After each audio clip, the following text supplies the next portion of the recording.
Одоо нөгөө хүмүүс ингээ санаа зовоод ингээд яваад идэг энэ ноос ингээд хаягдж гин ноолураа ингээд эцсийн бүтээгдэхүүн болохгүй байна гэдэг тал дээр бол манай мэрэгжил одоо тэрийг чи юм чи. Мэдээж одоо малтж ингээл аюу хүч хөдөлмөр болгож тэгж ноос ноолуур хурааж ширхтгийг одоо авцарч байгаа. Тэрийг зүгж үнгөөдүүлж хаяггүйгээр тэгж дахин ирмэл болгож бүтээгдэхүүн болгож гаргаж байгаа нь бол аюу их таалагдчихсэн.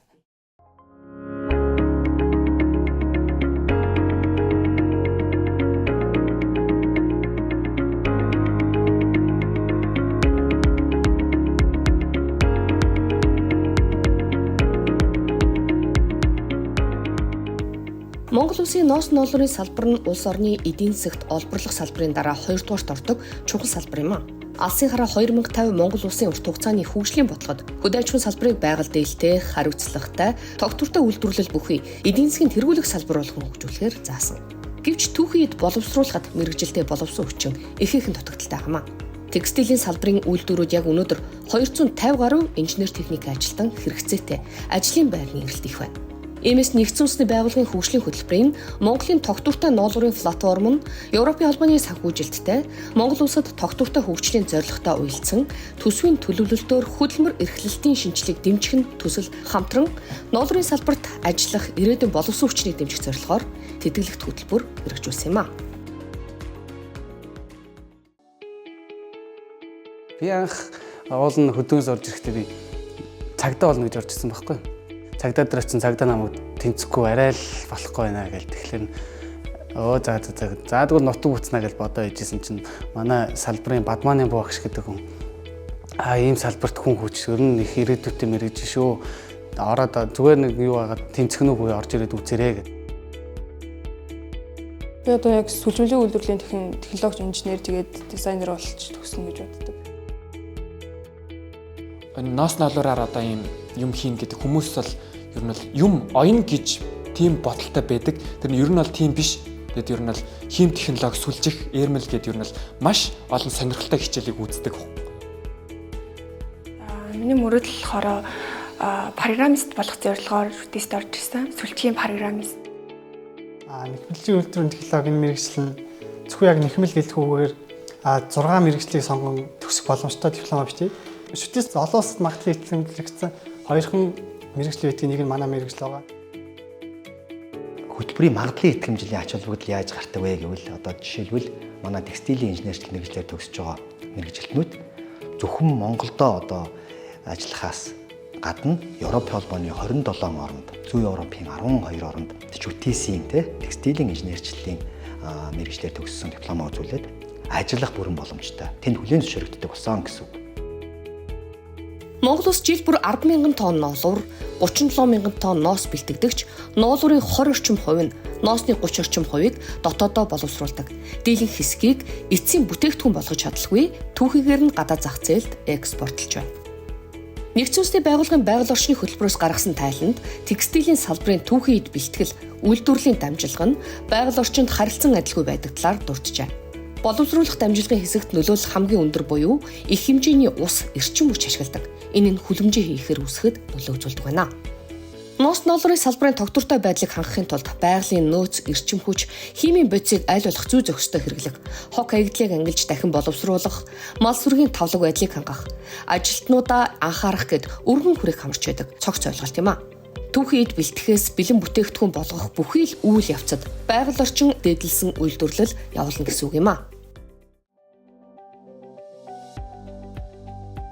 Яг ингээл орж ирэл сураад эхлэхэд эн чинь бас цаашаага өргөжөөд бас ноос ноолуур бол өргөлж байнга ургаж идэг цагаан алт юм аа л гэж би дотроо бодоод байна.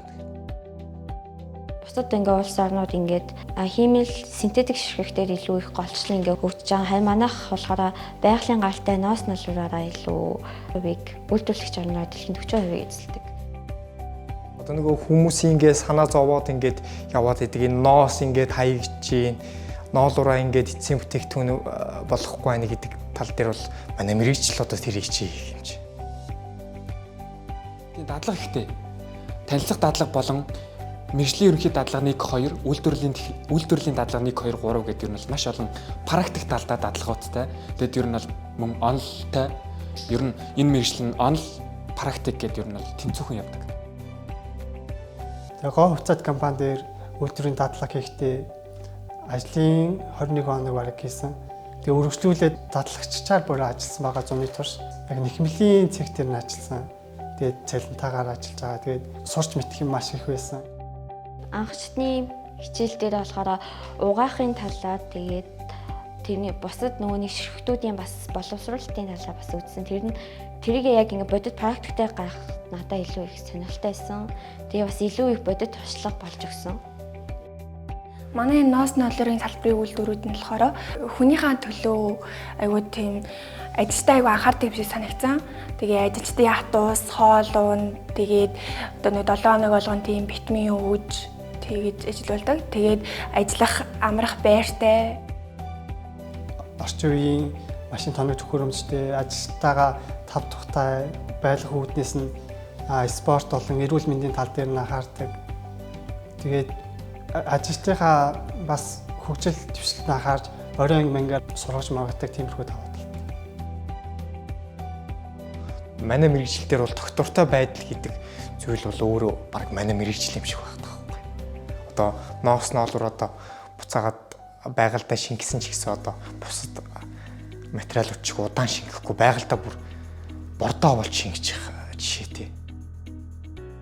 Нөгөө сүлжих үйлдвэрээс юм сүлжиж байхад ингээд алдаатай юм уу эсвэл нөгөө машинаас гарсан тийм утасны хаягдал бол айгүй их гардаг. Тэгээд нөгөө ширх айгүй их олон дамжлагад амжиж утас болдог болохоор бас тэгээд айгүй хайран байдаг болохоор тэрний нөгөө хаягдал утсыг дахин боловсруулах талын судалгаа тэр лаборатори дээр явагдчихжээ. Тэгээд яг тэрэн дээр нь бол би инженерээр заалгаад ажиллаж байсан утсыг ингээд хаягдал болсон байгаа тэр жижиг утсуудыг эхнээс нь задлаад буцаа ширхэгт болгоод дахиад тийм эргэл болгож гаргах технологи дээр яг дадлага байсан.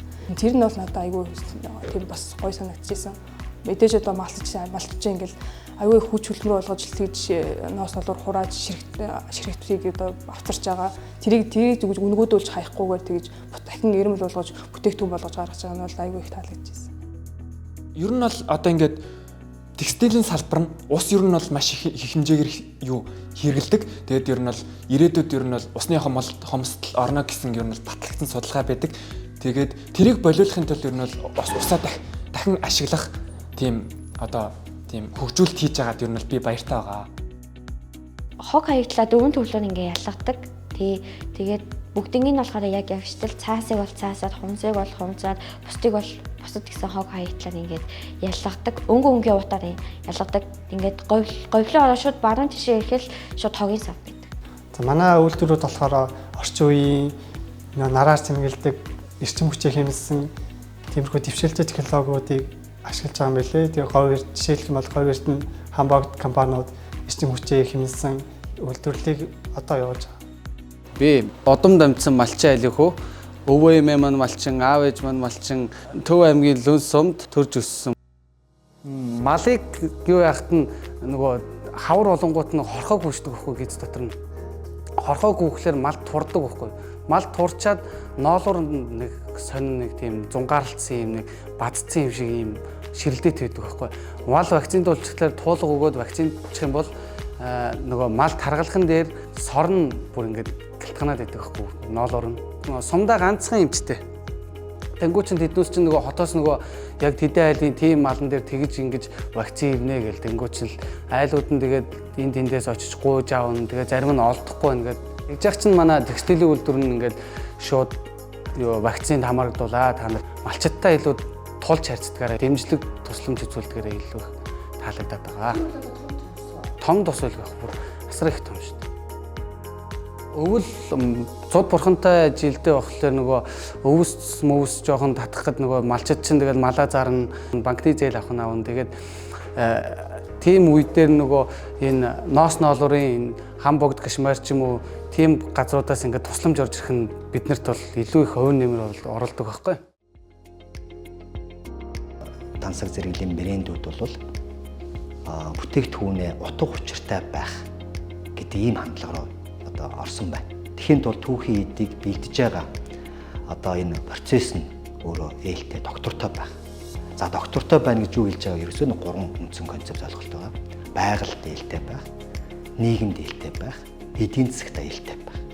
Тэгэхээр энэ одоо концепц бол бид аль хэдийн одоо хэрэгжүүлдэг учраас энэ дэлхийн одоо гол одоо тоглогчийн хувьд бол энэ хөгжлийг түргэсхийн тулд бид нар боловсон хүчин буюу хүний нөөц хэрэгтэй.